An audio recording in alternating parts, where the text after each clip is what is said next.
वो सारी समस्याएं आज भी मौजूद हैं जो फर्जी आज़ादी से पहले थीं, जिनकी वजह से हम आज़ादी चाहते थे और जिनसे निजात दिलाने के लिए भगत सिंह जैसे क्रांतिकारी लड़े थे। जैसे न गरीबी कम हुई, न महंगाई कम हुई, न बेरोजगारी, न भुखमरी, न कुपोषण, ऐसी कोई भी समस्या नहीं खत्म हुई जो आज़ादी के बाद जरूर खत्म हो जानी चाहिए थी। उल्टा ये सब जनता की समस्याएं और बढ़ती चली गईं।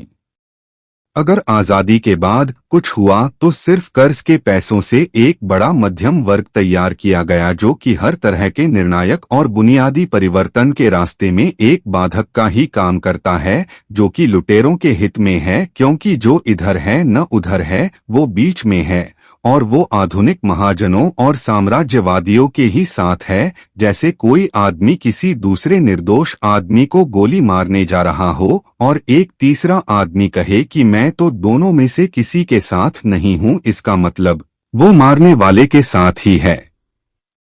इसी तरह मध्यम वर्ग भी क्रांति के जरिए झूठ, फरेब और शोषण पर आधारित इस व्यवस्था को उखाड़ फेंकने और बुनियादी परिवर्तन के लिए कभी तैयार नहीं होता।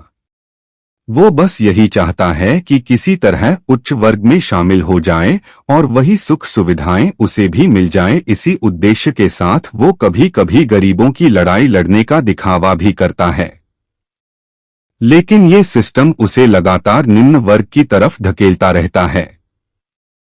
उच्च वर्ग में शामिल हो जाने के लालच और निम्न वर्ग में चले जाने के डर के बीच इनका जीवन कट जाता है। कुल मिलाकर जो व्यवस्था चंद लोगों के ऐशो आराम और लूट के लिए हो और बाकी समस्त जनता के लिए भयानक, यातनापूर्ण और विनाशकारी, उसको जितनी जल्दी हो सके बदल देने की जरूरत है, जो सिर्फ भगत सिंह वाले रास्ते से ही संभव है। क्योंकि एक ऐसा युद्ध लड़ा जाना अनिवार्य है जिसके बाद कोई युद्ध हो ही ना। इंसान इंसान के बीच के सारे झगड़े मिट जाएं। अगर ऐसा नहीं हुआ तो मानव जीवन के हिस्से में सिर्फ त्रासदियां ही रह जाएंगी। देखा जाए तो मौजूदा सिस्टम लाखों करोड़ों लोगों को लगातार मार रहा है। हर साल बीमारी से और इलाज के अभाव में दसियों लाख लोग मर जाते हैं। दुर्घटनाओं में लाखों लोग मर जाते हैं। गरीबी, भुखमरी और कुपोषण से लाखों लोग मर जाते हैं। इसके बाद भी हत्या, बलात्कार, दंगे, आत्महत्याएं, सिस्टम द्वारा पैदा की गई महामारियां और ऐसी ही तमाम गैर प्राकृतिक वजहों से करोड़ों लोगों की जिंदगियां ये सिस्टम लीलता जा रहा है। जैसे जब बंगाल का सारा अनाज अंग्रेजों ने लूट लिया था तो वहां भूख, गरीबी और बदहाली के कारण महामारियां भी फैली जिसमें बंगाल के 65 लाख लोग मर गए थे। इस जनविरोधी सिस्टम को इस तरह भी समझ सकते हैं। मान लीजिए एक जगह है, वहां 100 लोग रहते हैं। एक आदमी ने किसी तरह उनकी सारी दौलत लूट ली। लूटने के बाद पैदा हुई गरीबी और कंगाली का फायदा उठाकर और इस डर से कि 100 आदमी उस एक आदमी को मारकर अपनी सारी संपदा वापस न ले लें, उस लुटेरे ने उन्हीं 100 में से 2 आदमियों को उसी लूट के पैसों से हथियार, वर्दी और तनख्वाह देकर अपनी सुरक्षा में लगा लिया, जिन्होंने अपने ही 98 लोगों पर बंदूक तान दी। फिर उस लुटेरे ने सोचा कि बंदूक के दम पर मैं ज्यादा दिन तक सुरक्षित नहीं रह सकता, इसलिए उसने जाति, धर्म और ईश्वर का इस्तेमाल भी किया और इसके जरिए कहलवाना शुरू कर दिया कि जो कुछ होता है वो भगवान की इच्छा से ही होता है। लालच न करो, क्योंकि जिस सिस्टम में करोड़ों लोग दिन रात मेहनत और गुलामी करने के बाद भी दुख, कष्ट, अभाव और त्रासदियां झेलते हुए मर जाते हों, वहीं दूसरी ओर चंद लोग बिना कोई काम किए स्वर्ग से भी ज्यादा बढ़िया जिंदगी जीते हों और अपार दौलत, मनुष्य व प्रकृति के भी मालिक बन बैठे हों, वहां उनके प्रति लालच होना स्वाभाविक है।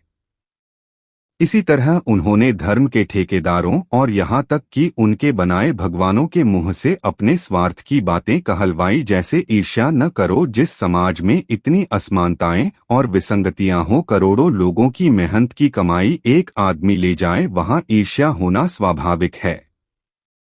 ऐसे ही गरीब आदमी को समझाया जाता है कि तुम्हारा जीवन जो कष्टों भरा है, यह सब तुम्हारे कर्मों का फल है। गरीब आदमी कहता है कि मैं पूरी ईमानदारी और मेहनत से काम करता हूँ, फिर भी मुझे और मेरे परिवार को 2 टाइम खाना भी दूभर है। ये कैसा कर्म का फल है। उससे कहा जाता है कि यह तुम्हारे पिछले जन्मों के कर्मों का फल है। वो कहता है कि इस जन्म में तो अच्छा कर्म कर रहा हूँ, तो कहते हैं कि इसका फल अगले जन्म में मिलेगा। कुल मिलाकर ये जीवन मालिक की गुलामी और चाकरी में बिता दो, चुपचाप जोंकों को अपना खून पिलाते रहो। पुराने से लेकर नए शासक तक धर्म के नाम पर गरीब आदमी को बेवकूफ बनाने के लिए पंडे पुजारी मुल्ला मौलवियों और धर्म गुरुओं को लूट के खजाने से खूब मालामाल करते रहे हैं। जब कहा जाता है कि अमीरी गरीबी ही सारे दुख दर्द का कारण है, तो कहते हैं कि यह पहले से चला आ रहा है। अमीर गरीब नहीं होंगे दुनिया कैसे चलेगी। असल में इसका मतलब दुनिया कैसे चलेगी नहीं है, बल्कि चंद लुटेरों की हुकूमत और उनका सिस्टम कैसे चलेगा, उनकी ये चिंता है। जबकि इसका सबसे सरल जवाब है कि जब न कोई अमीर होगा और न कोई गरीब होगा तो इंसान होगा, और वो भी मेहनतकश इंसान जो खूब मेहनत करेगा और मेहनत से बनी चीजों को आपस में जरूरत के मुताबिक में बांट लेगा। जैसे जंगल काट कर लकड़ी बनाने वाला मजदूर, फिर उसे लाद कर फैक्ट्री तक पहुंचाने वाला एक मजदूर, उसके बाद फैक्ट्री में उस लकड़ी को कीमती फर्नीचर में बदलने वाला एक मजदूर, और फिर उसको पैक करके और बाजार तक लाने वाला भी, और यहाँ तक कि ग्राहक के घर तक पहुंचाने वाला एक मेहनतकश मजदूर। अब देखिए, ये तो थे असली मेहनतकश लोग। इन सबका जीवन तो बद से बदतर होता ही है। लेकिन वहीं जंगल माफिया से लेकर बड़े ट्रांसपोर्ट मालिक और फैक्ट्री मालिक और यहाँ तक कि बड़े बड़े व्यापारी, जिनका उक्त निर्माण प्रक्रिया में कोई योगदान नहीं है, वो मेहनत से बनी चीजें और उनको बनाने वाले मेहनतकश इंसान दोनों के मालिक बन बैठे हैं। और इनकी जिंदगी स्वर्ग से कम नहीं होती है, जबकि इनकी कहीं कोई आवश्यकता नहीं है। लेकिन लोगों के दिमाग में डाल दिया है कि वो पैसा लगाते हैं, तो पहला सवाल तो यही है कि मेहनतकश इंसान दिन भर खटने के बाद भी 2 टाइम की रोटी नहीं जुटा पाता, तो एक आदमी के पास इतना पैसा कहाँ से आ जाता है कि वो लाखों लोगों को तनख्वाह दे देता है।